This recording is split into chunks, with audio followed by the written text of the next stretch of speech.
Okay, so just briefly, I called my parents because I need to connect. This is the morning after the morning after. This is, what are we on, November 7th? Yes. I had to work with clients all day yesterday, so I didn't really have time to process kind of the backside of the election.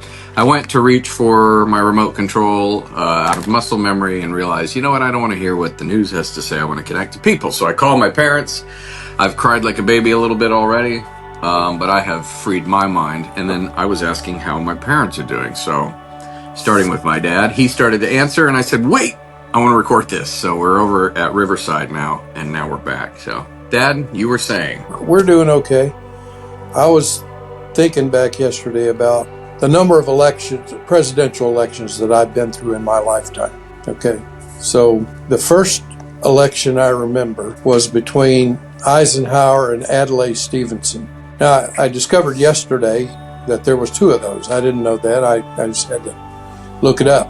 But I remember as a youngster listening to it on the radio with my mom and dad, listening to the election report coming in on the radio because we didn't own a TV. So they first ran against each other in 52, which I would have been, I guess, 4 at election time. And then they ran again, the same two guys, in 56. So I would have been 8 at that point. And so, I mean, that's my first memory. Now, I would have had a couple of elections before that I wouldn't have had any recall of. But anyway, that's a total of 18 or 19 presidential elections in my lifetime. It's amazing how many of them have been billed as the most significant election in our lifetimes. Right. A lot of them have been. Yeah. I don't know if they were or not. I mean, my observations are that doesn't have a great deal of immediate impact on my own life, no matter who wins. Yeah. It may have long-term impact because things are set in motion that have long-term effects down the road. Right. But it doesn't have an immediate impact for most people, I think, because it's not where they live. Do you think that so I heard somebody yesterday, I did have somebody say kind of a similar thing. It's always going to be the worst, and then it's not the worst. It's always going to be the end of the world, or what, some big thing, and it's not that. And I sort of go, I hear that, and I honor that truth. I honor the truth that the truth I feel that's packed into that idea is that it's usually not quite what you think it is, whatever it is. Yeah. In reality, it's sometimes worse. Yeah. I mean, it's like, oh, I don't have a problem. I have cancer. I do have so sometimes what's maybe no big deal is a big deal. And then I look back at, for example, and we're talking about Trump right now. I mean, that's the hot rock we're holding right now. And it's like, I think back to the stories about how many times he was thwarted in his first go around from doing bad things. And I get this idea of saying, well, it's not as bad as everybody wants to make it out to be, but is that an entirely fair thing to say, do you think, all the time? Like, could it actually have been a really bad thing that happened? Despite... yeah, anything's possible. It could be. Yeah. I know. I'm not saying that like I think you have the answer. It's no, just sort of I mean, the other thing I was thinking is that campaign rhetoric, no matter who it's from, is usually way, way worse than the reality of what a person can and does do once they're elected, because there are built-in things that push back against that. So, I mean, so we hope those things will push back against that. So my hope is that the worst of Trump won't appear, and some good things along the way may appear. So, but that's a hope. Who knows? Mom, how are you doing? I'm doing okay. Yeah. Like he said, I mean, every election we've been through, they talk about the horrors of what is going to happen because such and such a person was elected. And it's like, well, the world didn't blow up. It may this time, who knows? But somehow we survive and we go on. And like you said, there's nothing I can do about it. Beyond voting or that kind of, I mean, Yeah. You know, we lived through Kennedy and the Cuban Missile Crisis, and when I was in grade school, they sold bomb shelters at Meyer. I mean, you could just go buy a bomb shelter and put it in your backyard, and we learned how to hide under our desks at school in case the bomb hit. Just duck and cover. Yeah, that was just the way we lived. Well, it's sad to sit here and go, like, that threat is actually still very real. Yeah, it is. It always is. Always is. It always has. And so I feel like and on that point, we could say, like, things aren't necessarily trending favorably all the time. You know, we're just maybe less on the brink on any given day. Yeah. Like, I do tend to think about how, like, the things like so global nuclear annihilation is actually already manufactured and built and sitting in silos, warmed up and ready to go. It's not a sci-fi idea on paper, like, you know, flying cars that still haven't quite, you know, or, you know what I mean? It's like, it's actually been invented. It can be used. We're sitting on it, and there's all these, like, you know, right. And maybe that's why it's not being used. I don't know, but you know, it only takes the right set of in aviation, forensic aviation. I like to watch a lot of YouTube channels about plane crashes and emergencies, and they have this thing they talk about, the Swiss cheese theory or something along those lines. When all the holes in the Swiss cheese line up, that's when a bad thing happens. And that no plane crash, for example, I shouldn't say no,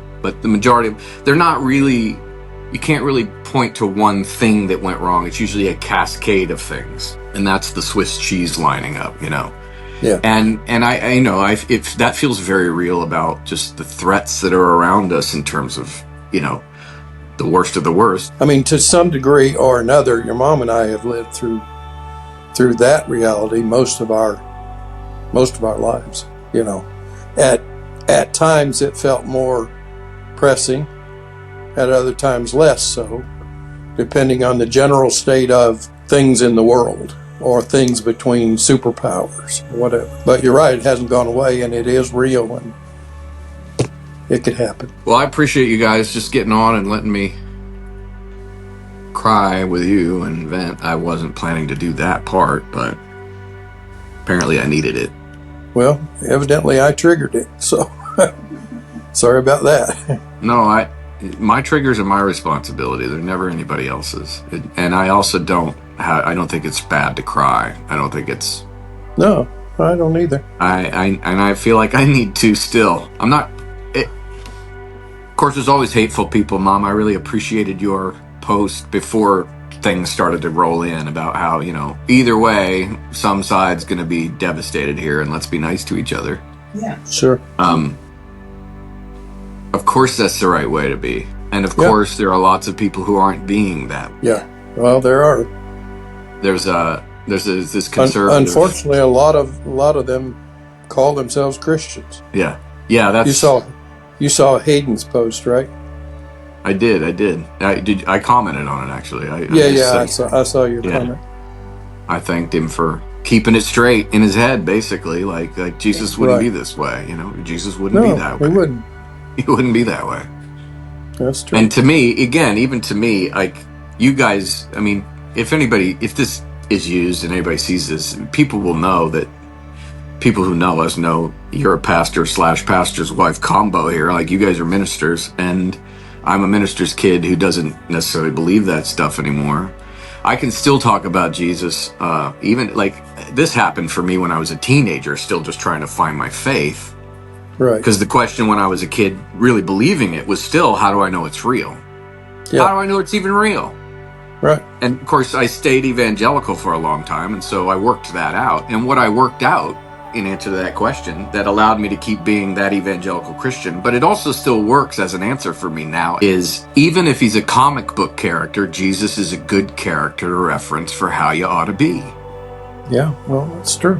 Even if he's pure invention. Yeah. And there are plenty of people who theorize, and there are plenty of people who could, you know, take you down their rabbit holes and say that he is. So what? he's still a model, and models are useful. Sure. Models are super helpful. I mean, life is like a piece of IKEA furniture. It's a bitch, and sometimes you need that little book to go, how does this fit together? You need that model. You need it to be demonstrated. Yeah. And again, I know what I'm saying is whether he's real or not. I know you guys are all there that he's real, and Right. and we obviously are at peace with each other over these things. But I just think that's a useful question that I asked when I was an evangelical teen that still works. Right. And that's why I think it's sad when an atheist can't have a conversation with a Christian because they're a Christian. Yeah. You know, oh, I believe this crazy stuff. Well, you know, let's say that what they believe is all imaginary. In your mind, you're just convinced it's all imaginary. Is it not still? Is there some kind of value in the model? Well, obviously, Christian nationalists are really putting that question to task. No kidding. So we'll save that for another day. I want to. Maybe I'll talk with you guys about that stuff. Maybe this is the conversation. This is going to go wherever it goes. But we also don't have to have it all right now. So, what do you think if you had somebody knock on your door today and it was a stranger? You have no idea who they are, but they're standing at your door and they're weeping and they're saying, I'm scared. And they're saying, I don't feel supported in my life. I feel surrounded by evil. I feel surrounded by hate. I know you guys would definitely have a spiritual component of what you would give them to do. But because not everybody feels like they have that, the challenge of this question is, what would you say to this person that doesn't point them to any particular out there, like far out, like religion, which you would also say is in here. I get that. What would you say that's practical, that's close at hand, that doesn't require the supernatural, that you would advise a person to do to feel less that way? I would tell them to connect with their friends and loved ones, or go walk in the woods somewhere, connect with nature. Things that are tangible, that are at hand.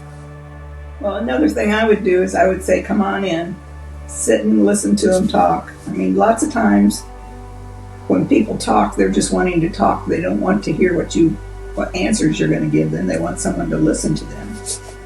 And then I just hold them and let them cry. It's not real deep, but that's what I do.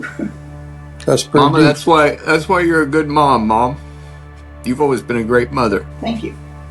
Thank you. If you had sucked, I'd be the one to know it. And you've been a great dad. I think this is going to be good for me, but it ain't going to be easy. But I love that. I love the idea of just like connect. It's in video game parlance, they would say touch grass. You ever heard that expression? No, I haven't, because I've never played a video game. Can you, just in those two words, can you appreciate what it's trying to say? Yeah, absolutely. Go touch grass. Yeah, get out of the house. Turn that thing off. Go feel the earth. It's alive. There's a whole movement of take off your shoes and walk on the bare ground, because it grounds you. Yeah. All right, guys, I love you. I didn't have an agenda other than converse, and we've done that. We'll do it more. We won't record them all, but I appreciate you letting me record this one. Okay, no problem. Love you too. Love you too. Hope you have a great day. All right, we'll talk later. Love you, bye.